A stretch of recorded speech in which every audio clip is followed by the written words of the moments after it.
All right, it's 1:30. We've got defensive coordinator and linebackers coach PJ Volker with us. Scott Wyckoff, you lead us off. We'll do three questions each to start.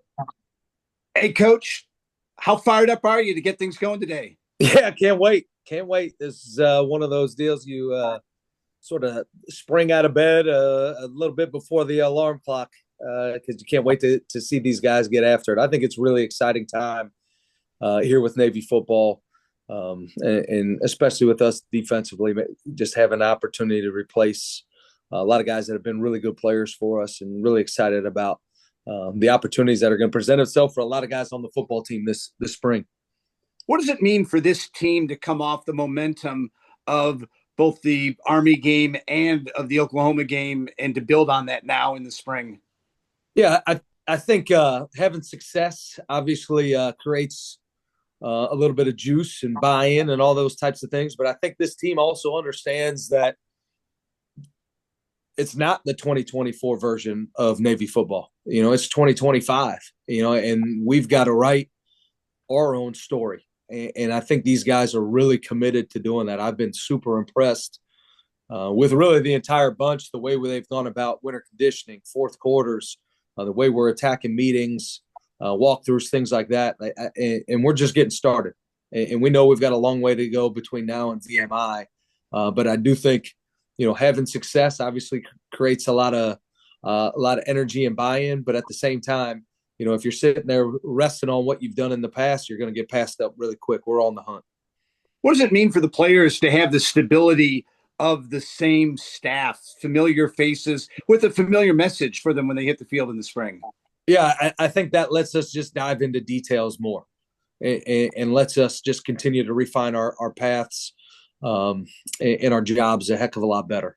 And I just think that when there's a familiarity there between the staff, between the players, there's obviously that trust that's there already. You're just building and building and building on those things instead of starting from scratch, starting over. So that is something that we've been really, really fortunate about, knock on wood. Thank you. Mike, James. Hey, Coach. So looking at, the guys that you've lost after last year, they were good players, but they were also not just leaders, but they're kind of the quarterbacks on the defense, the guys that can make the calls, that can kind of put everyone in the right position. How important is it to use spring to develop not just guys knowing where they need to go on the field, but guys who can see that big picture and fill in that role? It's critical. And we just met, Mike, good to see you. We just met yesterday as a defense and as a football team. It talked about the things that we need to be able to get done this spring. And one of the major things that we talked about was our fixation to detail, and the emphasis of that defensively being our communication and being having guys that can communicate at a high level at all three levels for us, and be the quarterbacks for the defense, and being the guys, the traffic control guys for us on the front end and on the back end. So you're spot on. That's a critical piece of the spring. And we know there's nothing better than going against our offense with those things, because we're going to get a ton of challenging formations and schemes and have a lot of things that we can obviously get on tape and work through and continue to develop the guys in the right manner. So looking at those kinds of guys, positionally, you're talking about the safeties, talking about inside linebackers. There's a good chance that guy might be a younger guy. Does that change the dynamic at all to have someone who's younger in a position to in that kind of a leadership position when you're at the Naval Academy, when being a senior is so important and seniors are expected to take that kind of leadership role? I think for us, we're going to put out the best 11 guys that we possibly can. And I think the guys trust us to be able to do that.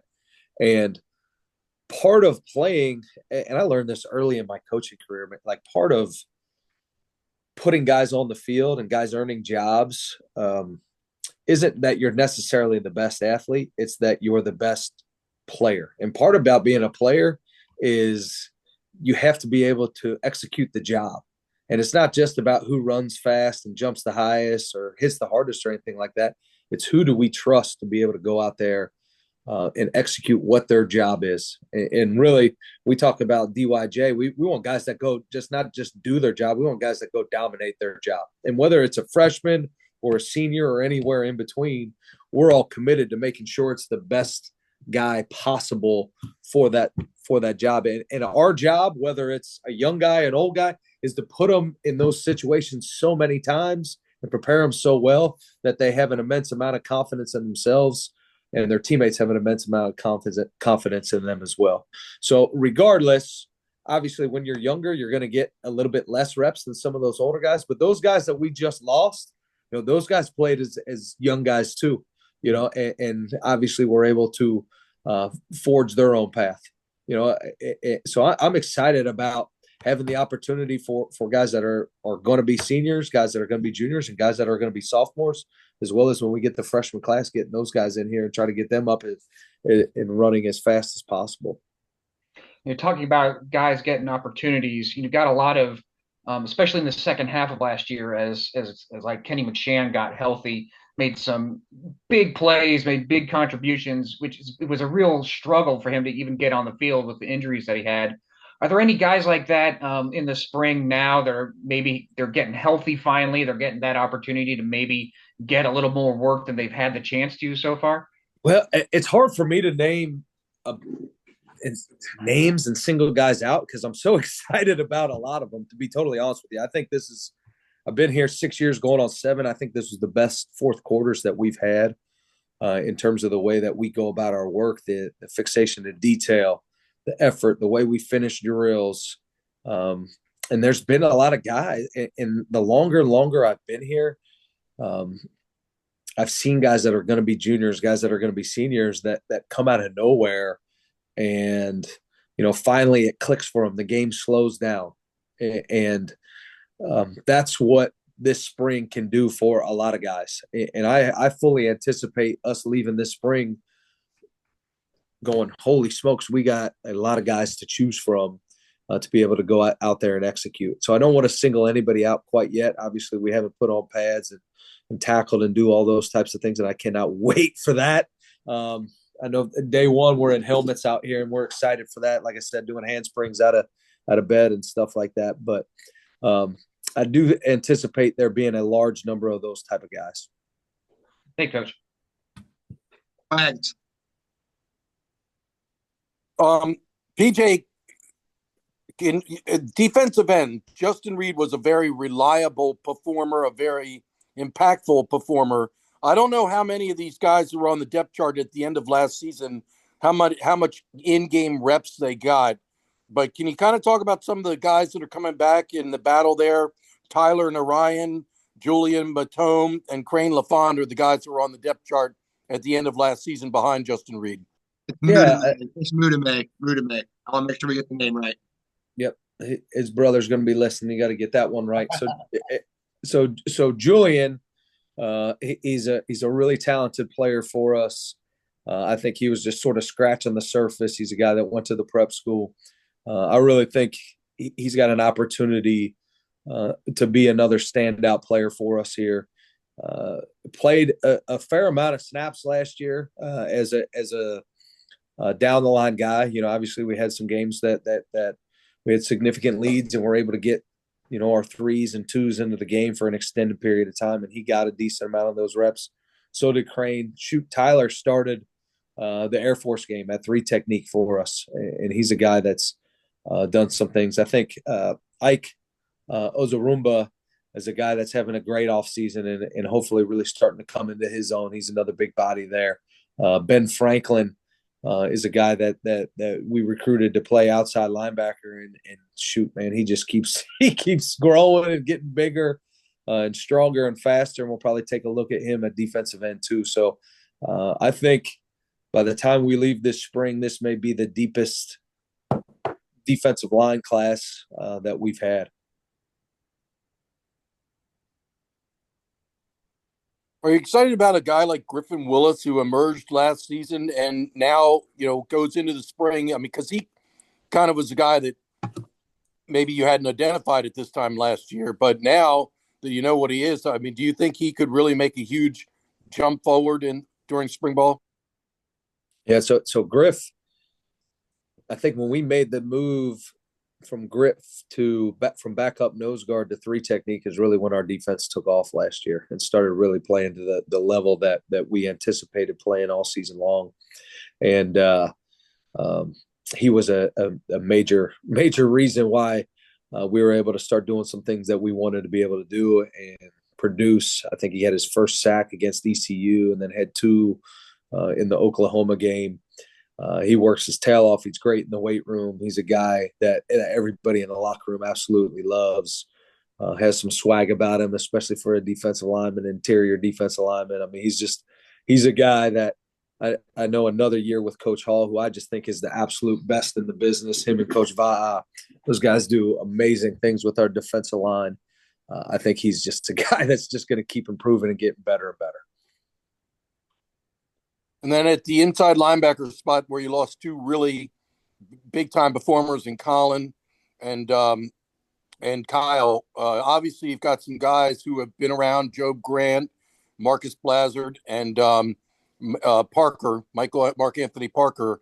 Do you feel like there's some other can you talk about those guys first and foremost? That looks like it's going to be a pretty good three-way battle to earn those starting spots. But then are there some other guys behind those three that I mentioned that you kind of have stood out to you?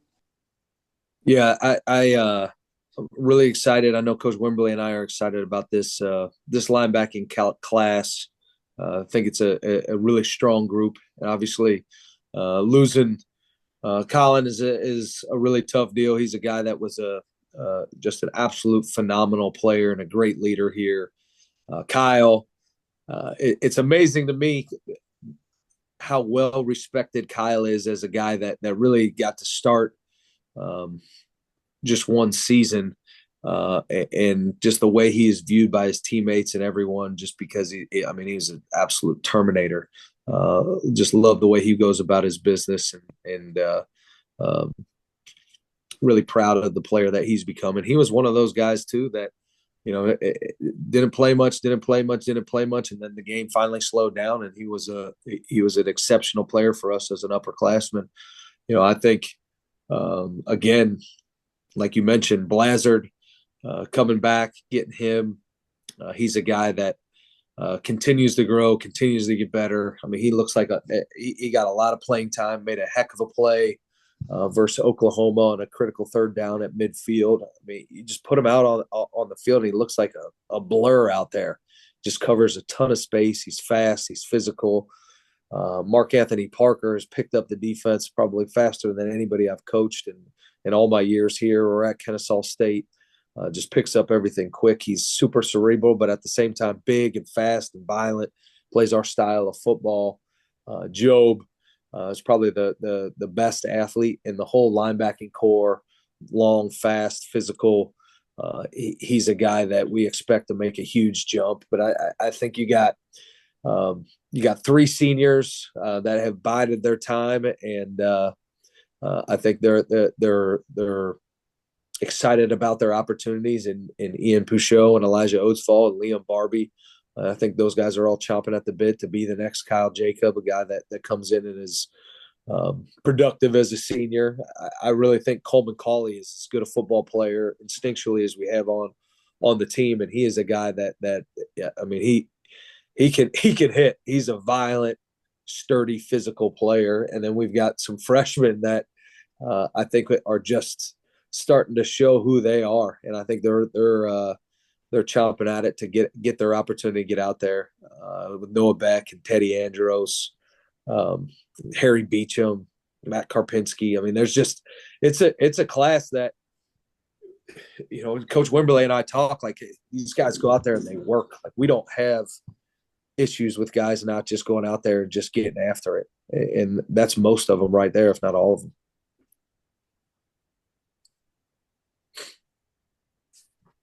I think that was my Okay. Back to Scott Wyckoff.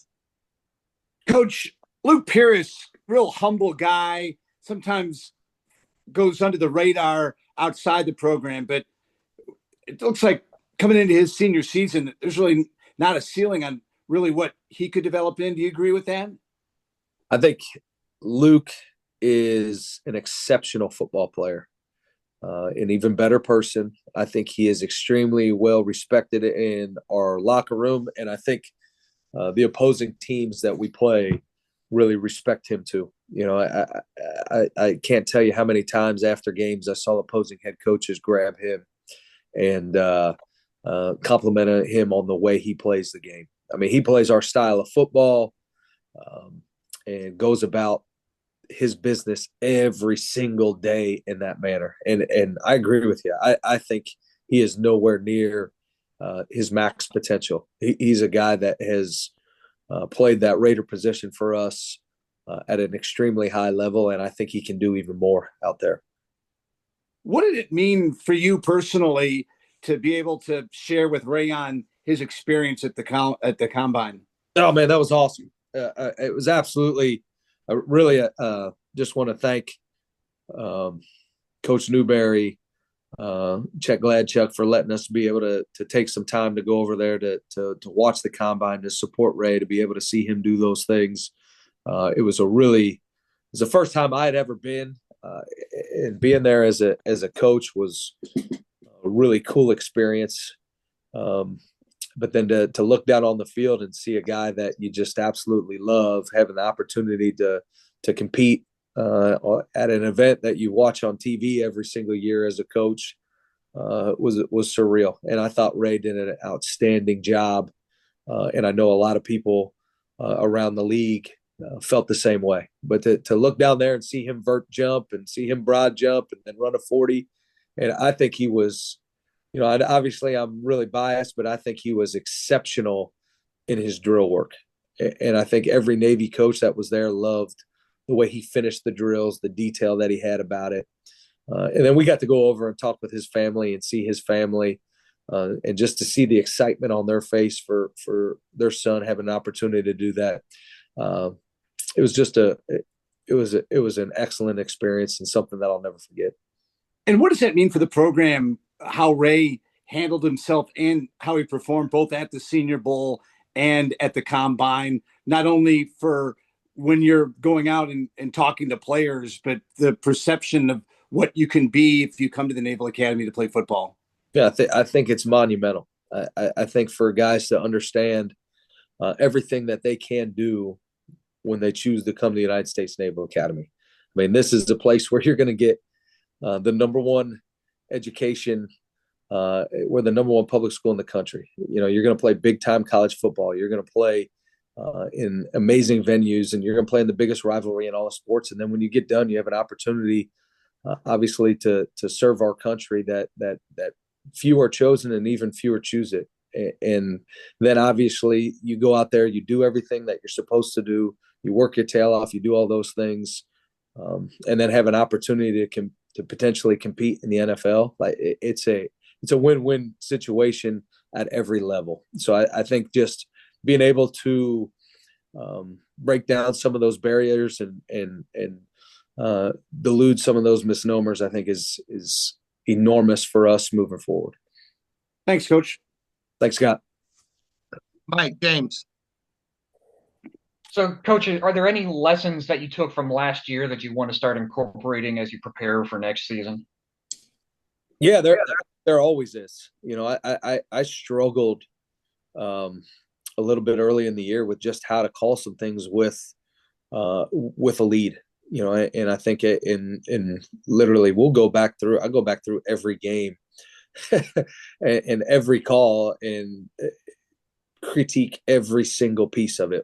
I know why I called it, when I called it, and critique. And literally I've got a form, and sometimes it just says bad call, and I got to go back and look at those and see like, all right, like this is what I got to do to be better, and then as a coaching staff, we're going to be ultra critical of the areas that we need to improve.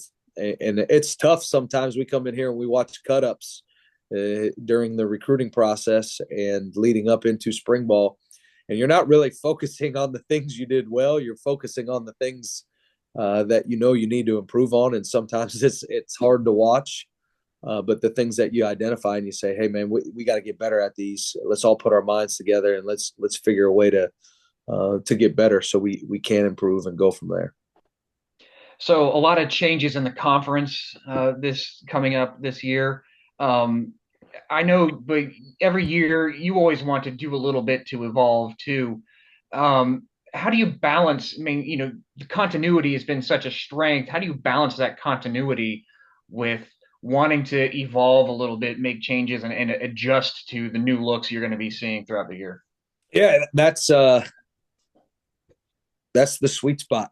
Is you can't blow the whole thing up, and you've got to eliminate what you don't feel like you've done well, and you need to add on the things that you think will help you with the rest of the defense that you continue to want to carry. And it's really finding that sweet spot of, all right, the guys can handle this much, and this complements what we're doing here. So let's tie it all together and go from there. And I think our coaching staff, is absolutely phenomenal at that.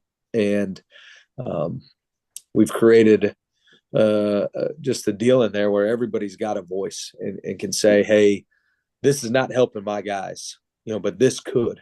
And we'll take a real hard look at it and see how it fits into the package and what we need to do. And I know I'm speaking a little bit in generalities, but that's the dynamic that we want in there, is that we look at us as a whole, and then we boil it down to, all right, where do we really need to improve? Because we look at everything statistically in our conference, and then you look at it nationally as well, and you can see where are the glaring issues, what do we need to fix, and then how do we need to fix those things. And you can't fix those things, then lose some of the things that make you who you are. So that's where having Coach Newberry is just a phenomenal resource for me to be able to say, hey, Coach, all right, we're thinking about maybe potentially adding this. What are your thoughts on that? And to just be able to bounce ideas off of him, off of Coach Lewis, Coach Green, Coach Hall, Coach Brown, the entire group. But really, having Coach Newberry, the success that he's had, having his offices right here, and just the relationship we have where I can walk in and be able to have an honest conversation about those things, I think is critical for our success. When you have the players returning that you do have, does it give you a little more confidence in trying to make some of these changes? Or given that some of them are, some of that leadership is going to be new, do you maybe, how do you balance that, the players that you have back versus that leadership need you need to fill? Yeah, I think we start with the guts of who we are. And, the very first thing is us playing with eat and playing our style of play on tape, and then getting in some of our staples defensively. And then it's really important for us as we continue to evolve as coaches to see what, some of those new guys are really, really good at, and see what they're not good at. We talked about Jay Reed earlier, like some of the things that Justin Reed was able to do on the field, Jacob Busick couldn't do, and vice versa. So, you're gonna emphasize things a little bit more for the guys that are in those particular positions. And that's on us as coaches. That's where, really the money's made, is to be able to look at guys. They're not always just interchangeable parts. Certain guys are going to have certain attributes that we need to make sure that we emphasize to create havoc on defense, because that's what it ultimately comes down to. And for us, we've got to double down on who we are fundamentally. I think that was something that we got a heck of a lot better at last year, was our tackling, our block destruction, our ball disruption, and our fixation to detail. Like, we're going to continue to double down on those things and make sure, whether it's the first string guy or the sixth string guy or anybody in between, like, they are destroying blocks the way that we destroy blocks. They're tackling the way that we tackle, and keep building all of those things as well. Thanks, Coach. Thanks, Mike. Wags.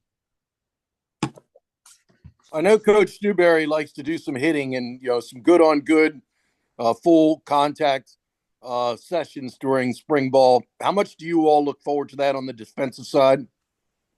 Can't wait. We know it's always a challenge going against our offense, but I'm really excited. I told the whole team, if Coach New asks if we're thudding or tackling, I'm 100% in on tackling every single time. Cannot wait. That's the number one thing you do defensively is you got to get guys on the ground. And I'm a firm believer you got to tackle to be a great tackler, just like anything else. And that's one of the beautiful things here. When you come to the United States Naval Academy and play football, you're going to play live tackle action football, and we're going to do it well. So as you enter your third year as defensive coordinator, how I don't know what the word would be, reassuring is it that you have your entire staff returning? I mean, the guys that you know and trust and have worked with and know, that's got to be a great comfort for you. Absolutely. I don't think I could ask for anything more. And these guys are, I cannot sing the entire room's praises enough. Like I think the absolute world of every guy in there. And I'm just so impressed with them. We had our end of the year meetings and one of them's asking me how what he can do to improve. And I just think so highly of him. Like, that's a hard question for me because I just think so highly of every guy in the room and the work they do. And everybody in there is thirsty for knowledge, how to improve, how to get better. Like, they just do things the right way. And I go home, I tell my wife all the time, like, I'm blown away by just the collective room and the way everybody in there goes about their business. And so for me, it's comforting, it's reassuring, gives me a ton of confidence in what we're going to do and how we're going to do it. And I think it does for the players as well. And that's ultimately, the number one thing is to being able to put those guys in position where they have confidence and trust in what we're doing. And I know that our staff is able to do that with these guys. So since Coach Newberry arrived, you all have established a certain type of defensive system that works, has proven to be successful. But I think you're always trying to tweak and build. And I mean, is the spring a time to maybe try some different things, maybe some ideas that have been thrown out by other coaches and maybe, not just be stagnant and static? Absolutely. Like we just talked about with Mike, like, we're going to get our staples in, but it may be even different techniques within those staples that we feel like can really help us move it forward. It's as simple as that. And it's as drastic as putting a whole new package of plays or a personnel package in that we want to get a look at. But this is the time to start to get those things involved. Usually after about the first 2 weeks of spring, start to get some of those things going and get that stuff on the guys' minds and be able to take a look at them doing a couple different things. But I mean, our base call, like, we're looking at every technique across the board, every tool we use out there, and trying to see how can we make it better, how can we be more effective in that without changing the whole defense or anything along those lines. Because obviously, like you said, it's been successful, but everything we do, from every alignment to every technique, responsibility, we're trying to find a way to make it better. All right, thanks. Thanks, Wags. I'll ask one. We've talked about a lot of the positions, but one thing we haven't talked about is secondary. You lose three guys back there that started 3 or 4 years. Who are some guys to watch this spring? Yeah, I mean, I've been really impressed with a lot of guys back there. I'm excited about getting Justin Ross back up and going. I thought he really developed on special teams as the season went along at corner. And obviously Ira, I think, was a big piece of our success in a lot of games last year.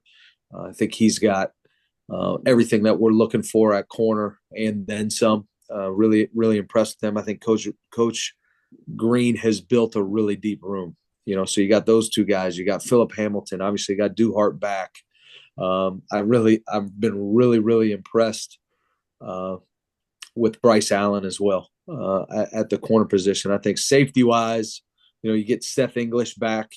We don't have a lot of guys that look like him, that can run like him, have his size. You get him back there, and I've seen Ceci really come along. and really start to develop his game.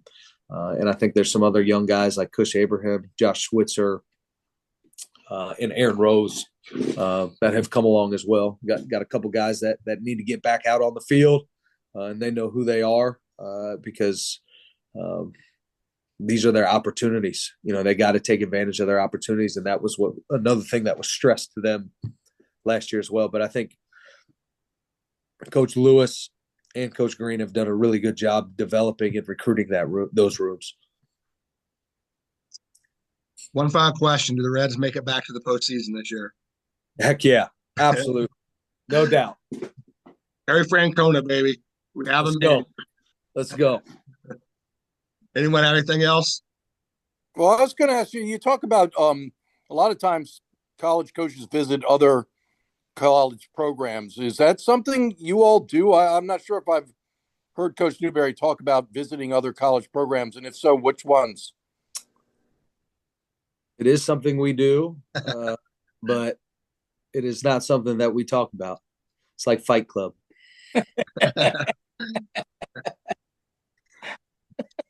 Okay.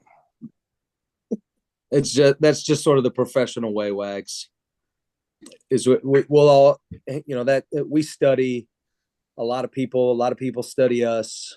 We get with certain people and talk about different techniques, different schemes, and just try to find ways for all of us to grow and advance what we're doing. And just it's all about the players. Like, you're trying to find better ways to teach, better ways to implement emphasize what they can do well. And there's a ton of great coaches out there. Like I coached Division III football with some of the best coaches I've ever coached with. Same thing at the FCS level, and obviously the FBS level. And obviously the best in the world are in the NFL. So whenever you get an opportunity to talk to people that that you really respect and you love the way they do things, we're all going to take notes and share ideas and just trying to find a way to get a little bit better. But I do appreciate you asking that question, because that is something we're all constantly on the chase for, is how to improve and how to get a little bit better. Anything else? All right. Thanks, everyone. Thanks, Coach. We'll be back in 20 minutes with Coach Chronic. Appreciate you guys. Thank you very much. Thanks.